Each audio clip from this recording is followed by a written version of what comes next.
Welcome, welcome. We're back with another episode of the Gothic Heart. And today's we've got a new twist. We talk a lot about self-acceptance and growth and working with others.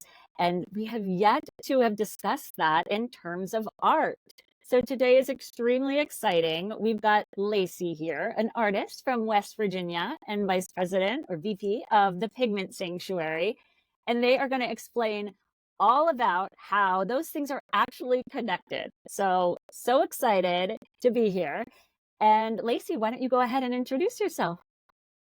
Well, I'm Lacey. I'm Silver Arrow Art. I normally sign that with my paint on my painting too. And I started using art as like a form of escapism when I was younger, but I've actually transitioned that into finding ways to be vulnerable and find my more authentic self and ground it and integrate it here in this reality. Um, Me and my friend Ashton made the Pigment Sanctuary official back in 2017, 2018, but we have been an art collective spanning the entire East Coast for the last decade or more, painting at music festivals and setting up galleries there. That is incredible. I have so much I want to ask about your art, but can we just start with the Pigment Sanctuary? Because it seems like it's like a movement. Yeah. So, for a lot of people who don't know, like there is another avenue that artists can take outside of the galleries or just teaching, but being able to take that into a more performative aspect at music festivals. And about 2014, 2013, we started noticing that when we collaborate together, we're stronger when we work together than when we are apart trying to compete against each other. So we started just like taking care of each other more and more and building a strong community. And we're just like, why don't we do this all the time at all the festivals? And we kind of curate a gallery space at several different festivals and create like a space of um like kind of destimulation at festivals can be like really chaotic and a lot of energy all the time. And so having the art space there and having the creation of art provide the moment of focus and just like bringing the levels back to even. That is a really good point. I didn't even think of it that way. I just was originally, when you were describing it, thinking of it as a way where, everyone could work together and everyone, a Yeah. lot of, a large amount of people could see the art. But I love that idea of a place that you can ground when you're surrounded by so many people and so much noise and all of that stuff. So do you guys create your art intending for it to have that effect for these things? So a lot of people bring their own art to the table. We like to encourage as many different types of art as possible, and that way, like everybody has something that they can connect to. Um, but yeah, a lot of the like more performative aspects, I mean, like people will sit and watch us paint for hours sometimes, and it's really inspiring to see some of those people come back the next year with their own easels and their own like intention to put into it. That's so cool. So how do people become members, or is it sort of just an open door? It's a pretty open door. I mean, if you find us painting anywhere, like we paint at paint at free events, we paint at, the music festivals where we have our whole huge setup. We have open applications to be a part of the galleries whenever those come around, and we try to include as many people as possible. But even if people don't get into the gallery, we always extend an open arm of like, come paint with us anyway. Yeah.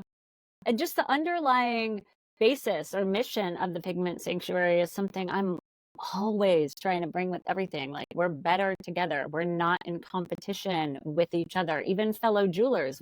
I actually collaborate with them all the time. I'm sorry, I didn't mention I have, I have a jeweler. I make custom fine jewelry. But I mean, I've had other jewelers on the show. Like, we're better together. So I love that that's the basic premise under there. And I mean, art, well, just like anything, can be super competitive. So that's great, working together instead of competing against each other. So I love that. So, well, then we had talked a little bit about how Silver Arrow art, or just your art in general, helped you overcome and realize some things. So can you walk me through what that process looks like? Yeah, so for a large part of my life, I used art to as like escapism. I've been keeping a sketchbook since I was in like fourth grade, and it largely stayed something that was very personal to me until I started live painting at music festivals. And I realized that, like, yes, you can paint what you think people are gonna want, but like people aren't going to feel it as much as if you're like ripping open your own soul and bleeding it out onto a canvas. And like while you don't necessarily want to do that all the time, I found that like not digging deep was also making me like lead to burnout faster than when I was doing the soul searching. And especially when the quarantine hit and we were largely inside, uh a lot of people had to do a lot of shadow work. Like there wasn't any hiding from ourselves when there's nothing else to do, you know? And so I did a really, really intense, like 3-year period of like intense shadow work and really finding the darknesses in my soul and trying to integrate that and trying to use that to be able to help others find that in themselves. Wow. So, yes, I can imagine. Well, a lot of people that come on the show, it's all about a lot of parts are the quarantine and things that really turned things around. But I could just imagine just the inspiration, having to get it all within and not having as many external influences that a lot of things would come up. Did your art take a turn, like completely change or a little bit? Quite a bit. I was never much of like, like a love lighty hippie artist. There's always been like some kind of darkness to my art underneath of it because it's like my understanding of darkness that helps me appreciate like beauty and light. And I'm sorry, I just lost my train of thought right there. It happens to us all. It happens. Well, that's okay because I have lots of questions. So, because you can feel the dark, it makes you appreciate the light, right? That's what you were just mentioning, and completely can relate to that. So, your art took a turn then for more darkness, more light. Yes. So yes, that's it. I noticed. So, like, I start off a lot of my paintings, especially when I'm doing the soul searching works, I start off with an abstract mess because then the subconscious influences and whatever's back here can kind of like find its way forward more rather than me imposing, like, oh, this, I'm gonna add this element here and this element here, and then that'll represent this. Like, once you add that logic to it, then your ego gets in the way. And Gotcha. I noticed that like the pattern of these paintings would be the abstract mess, and then like I kind of like rip open the chest and purge all of the darkness onto it. But then at some point in the painting, there's an integration process where that's spun around, and unlike my artwork outside of that, which was more of the light side of the yin yang with the dark spot, like with the underlying themes of darkness, it was the dark side where it was like, yes, this imposing, like oppressive darkness, but then like that little bit of light is enough to balance it out and realize, oh shit, wait a minute, that's important too. Yep, I could not agree more. It's almost, well, I mean, we're not sure when this is going to air, but when we're talking about this right now, end of July, it's like perfect timing because I'm currently, just at least in my business, I'm taking a turn for more of what we talked about here on the Gothic Heart and my interest, more vintage, a little darker, Victorian, Gothic lace, etc. But I've made a very conscious effort because I mean, if you look at me or my house, it's all rainbows and sparkles because I Yeah. also love that stuff. So there is going to be that piece where there's like, Hey, but there's a light palette too. And it can still be the lace and it can still be so what you just said could not like be more applicable to my life right now. That is exactly how I feel too. But what you said was sounded really interesting. So it's almost like when you start working, or at least when you're doing this part, you don't even really necessarily have an idea of what your art is going to turn out to be. I have no idea, and it's really exciting because a lot of it, like at first, will seem like a bunch of really disjointed images and things that don't necessarily work together. And then there will literally be an epiphany moment at some point during the creation of the painting that connects all of the dots together. I'm just like, oh, I get it now. I love those moments. And you teach people how to use their art in this way? Yeah, so I am going to have a more comprehensive like workshop on it, but I've been test running this meditation that I teach every once in a while. That's like a 2 hour long, like 2 hour long process where I kind of walk people through it and allow them to like center themselves and allow that whatever comes up to come up. I want to work on getting more like art therapy certification and education to make sure that like I can catch people when like the deep stuff comes up, because you never know when that's gonna happen. And especially in this festival environment where I'm teaching a workshop and people are in varying states of mind. Like some people have never seen this level of radical self-expression, and it brings up a lot for them. So I want to be able to cradle that. That's a good point. And I think it's amazing if you're teaching people to do this because then in a moment when they don't have access to you or something else, they could create some art and work through it and even help themselves until they can get with someone else. Yeah. So that's not something you can always have in traditional ways of trying to work through your issues or even some non-traditional because you usually need an external person, but you're teaching them or us a way that we can almost do it in the moment, even if nobody's there. So that's really unique. And is it always through, well, what kind of art? Yeah, you can do it. Like there's ways to do it with just like a pencil and a piece of paper where you're just like kind of mindlessly drawing lines and then you find the images in that. Or you can do it with anything. You can crumple a piece Jewelry? of paper up. Yeah, you can take a piece of jewelry, take the chains or whatever you want and lay them out and see what comes up. Oh, that's so cool. Now I want to try that. Just like put a piece of pieces together and see what I see. Although I don't think I'm gonna need to actually take lessons from or like a workshop or that meditation thing training from you so I can actually like see it. But your Yeah. primary method of art is painting? Mhm. Yeah, I normally use acrylic paint because they're easier to take out on the field when I'm painting, especially in summer. In winter, I like to get into a lot more oil painting because I'm spending much more hours in my studio and I can get a lot of luminosity from oil paint that I can't get from acrylic paint. Well, so I'm really, or our listeners, or just anyone, will be really inspired or interested in your journey on how you became an artist because so many, well, we're getting better about it nowadays, but so many people grow up with the thought that being an artist is not a way to make a living. And luckily, there's people like us that are trying to transform that narrative. But let's hear your journey in case somebody can relate to it.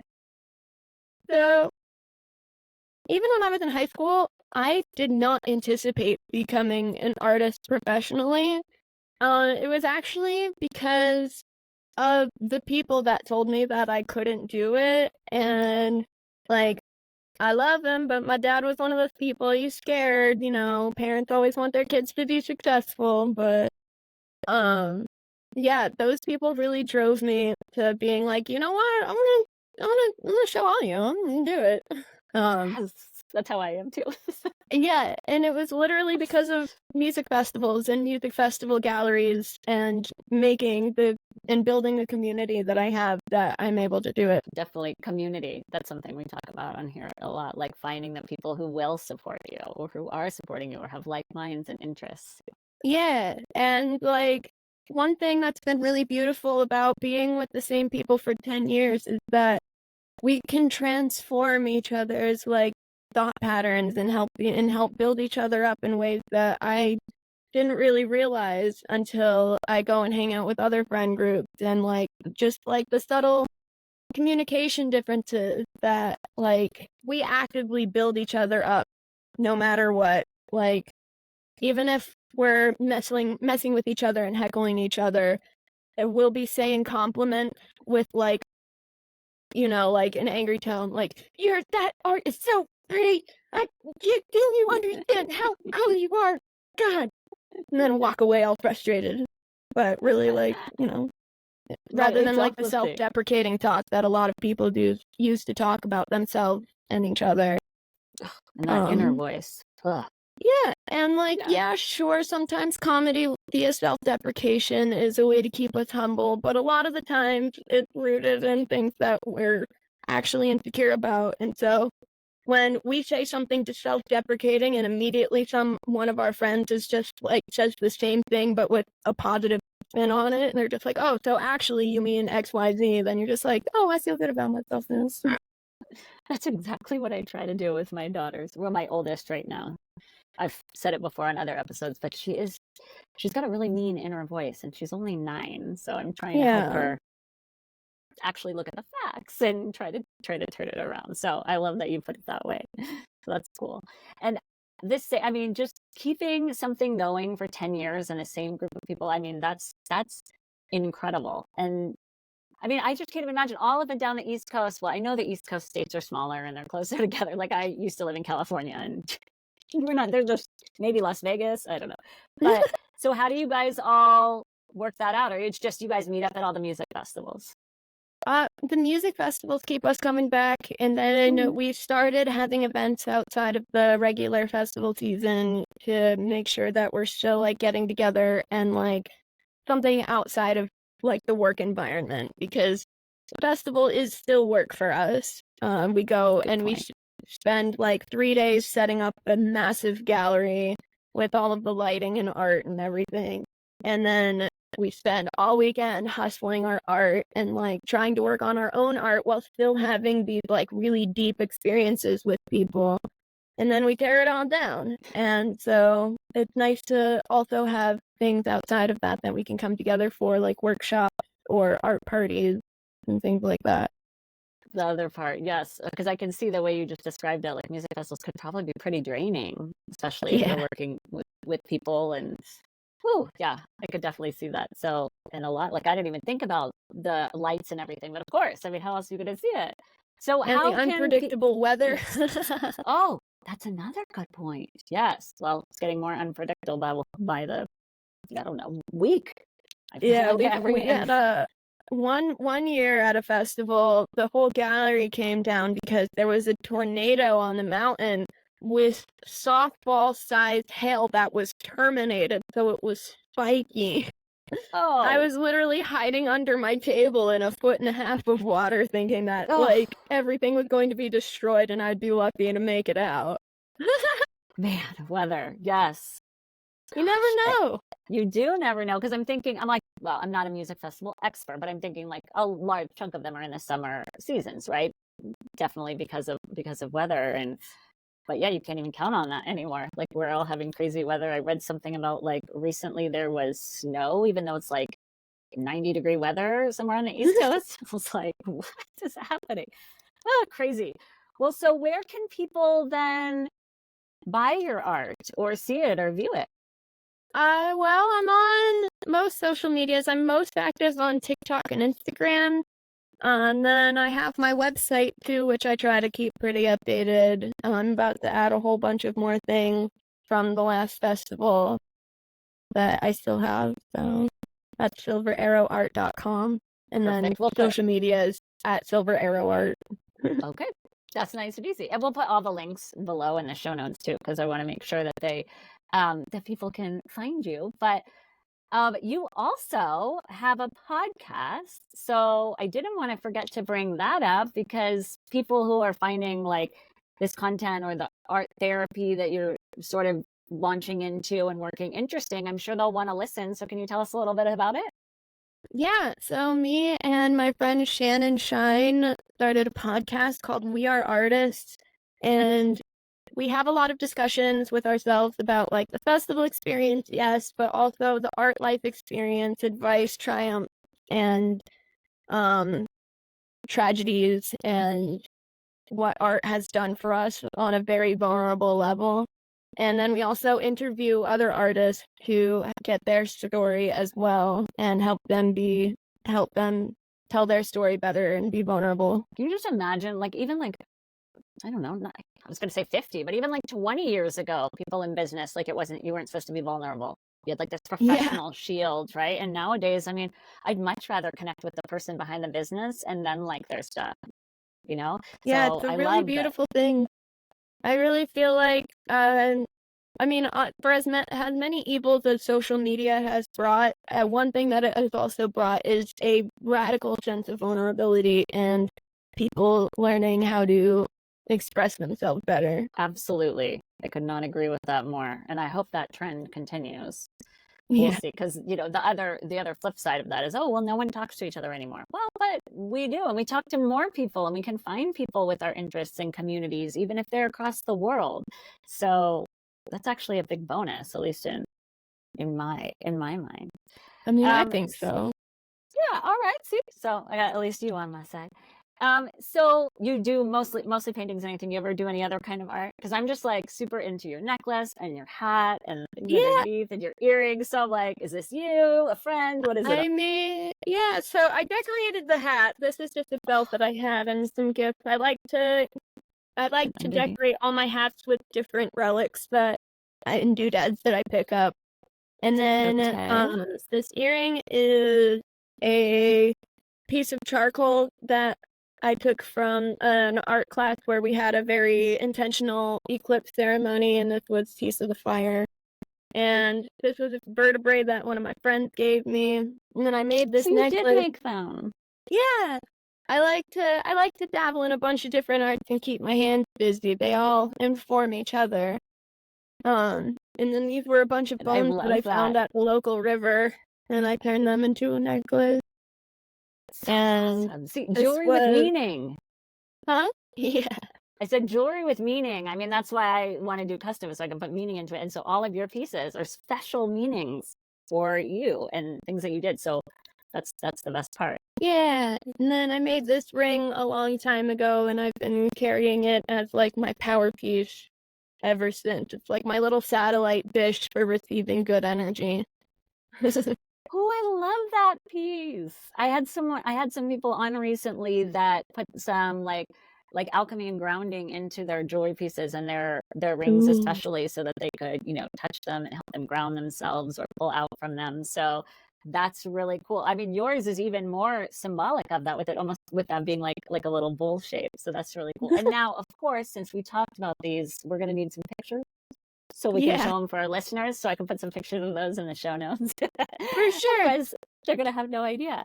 So with me being in jewelry, like I can't stop looking at your jewelry, which is awesome. But what about the moons on the hat? Part of the hat already. Okay. I just buy the hats when they're on sale, and I'll get a bunch of them. And I've been really enjoying really decking them out with I have another one with chains all over it, and like a little skeleton in the back and a ribbon that comes down, tarot cards around it, and the whole work. Style. Oh, I love that. Yes. Well, see, because you're turning everything into your own. So your art doesn't just stop in whatever medium you plan on, you try to use. So I love that. Art everywhere. And it doesn't stop for me too. I mean, in real life, I mean, it's all real life, but technically I consider myself a sewer, and sewing is my passion. I have 2 sewing studios in my house along with my jewelry studio, but I only like to sew for myself. I don't even like to sew for my kids. I'm like a selfish sewer, so that was never going to be a business avenue. But then you just see, and then, and in jewelry and like always wanting to customize and make things your own, you end up in all these different mediums, like art. Art. And it's great because art doesn't need to be for other people all the time. Just got to make yourself happy.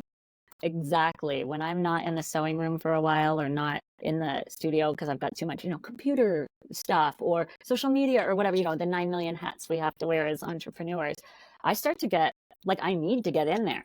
I need to just relax and do some actual I mean, yes, the designing is creative, but actual hands-on work, like with the machines or things before I start to feel better. Yeah, Man, there's if something only about that the was the only part. tactileness. One day we'll get to a place where that's the only part we have to do and someone else can do all the other stuff. But right now, in this life, it's part of being an entrepreneur, and I'm getting to learn a lot, learning all those, like the social media part and stuff. So, and I know you're not technically just a one person show because you've got your Pigment Sanctuary, but as far as Silver Arrow Art, you take care of your social media and stuff. So, Oh, yeah. I try to turn it into a game, and I try to have myself, because, I got the ADHD, so I don't get the dopamine after completing a task. I have to, have an external reward. So, if I make my social media post before 11 o'clock at night, then I can play video games for a little bit. Yes. Yes. I do That's that to helped a lot. myself sometimes. I'm like, you can sleep in an extra 10 minutes, but you have to do this. Yeah. Or try to do that, but I have 3 little kids that wake me up at the crack of dawn, so sleeping in isn't really a thing. But in the rare chances that it is, I make little deals with myself just like that. So I love it. We covered your podcast, which I think will be great for people to listen to, especially when it's talking about your stories and people who would aspire to either be artists or use art as a medium to help themselves in life and work through things and see your art. We're going to link everything below, and I'm definitely hopefully going to put pictures of your jewelry so that people can see what we were talking about. Is there anything that you wanted to share with our listeners I might have missed? Oh, man. I think we covered a lot of things, but radical authenticity, learning how to ground yourself in yourself and not grounding yourself where anybody else told you to ground yourself. Good point. Something else you said earlier that was really resonating with me is how you said that pieces are better, or people resonate with them more when you've got giant pieces of yourself, ripped out your heart in them. And I could not agree more. I mean, that's a big thing. When I first launched this business, I still don't even know, like, why was I still trying to please the masses? Like, oh, bridal, everything's pretty or whatever. It's taken me all this time, and even now I haven't fully done my relaunch of where I'm like, why am I doing that? Like, I really can embrace myself finally. Maybe I couldn't incorporate, maybe I couldn't as an attorney, but now I can. Why am I still holding back? Right? So, and it's so true. Like, the pieces I love the most, or the pieces that get the most reactions on social media or in person, are the ones where I've put that flair in it. Like, maybe there's a coffin-shaped stone or something like that. Like, those are the ones that people resonate with. So what you said is exactly right. I have the same experience. So it's so crazy. It's so crazy, that weird, I don't know, at least for me, back pressure where it's still like, but this person's not going to like that. Well, guess what? Oh, yeah, no, I still absolutely get that voice coming through being like, hey, maybe you shouldn't have said that. And I'll be like, but maybe I should have said it. Now I feel like I should have said it even more. Yep. So I've learned how to take that flavor of spite where, people tell me that I couldn't be an artist, and I'm learning how to apply that to that voice that's just like, you're not worthy. And I'm finally coming more to terms with, well, I would want to be like, oh, but I can do that. I can actually make anything. I can do custom, more to like, but do I want to make that? Is that going to make me, yeah, I can do that, but so can this and this. Like, let's focus on what's really unique and special that other people can't do. So you are a living, breathing reminder of that. And especially with what you were saying. And I think that's so important for the listeners as well, as something we always talk about. I mean, I'm in my 40s. It's taken me till now to embrace my actual inspiration and style in a professional setting. And look at you doing it now. And so hopefully we can help people get there sooner. Yeah. Well, yeah. Oh, sorry. I didn't mean to cut you off. I was just going to add a little. I feel like that's going to become more and more of a trend. I think we're going to be seeing a trend of people learning how to radically accept themselves in a healthy way. And I hope we do. Because I accepted myself, like, internally back in my 20s, but apparently professionally not until 40s. So But I really hope that's the trend we keep going on. And then that's why we talk about it here, to help that trend continue and to help people realize that, you're not doing anything wrong. You are worthy, all the things. So despite what they may be hearing. so so thank you so much, Lacey, for being here. We're going to post all the things that we talked about below and all of the ways to get in touch with you and your podcast and everything for our listeners. And listeners, I know, just like in every episode, there is something that's going to resonate with you or apply to someone you know. So we'd love it if you share the podcast, like, follow, subscribe, any way of media that you can to support us in this journey. We'll just keep this content coming. That's how we keep it going. So thank you all so much for listening, and we'll see you on the next episode. Bye for now.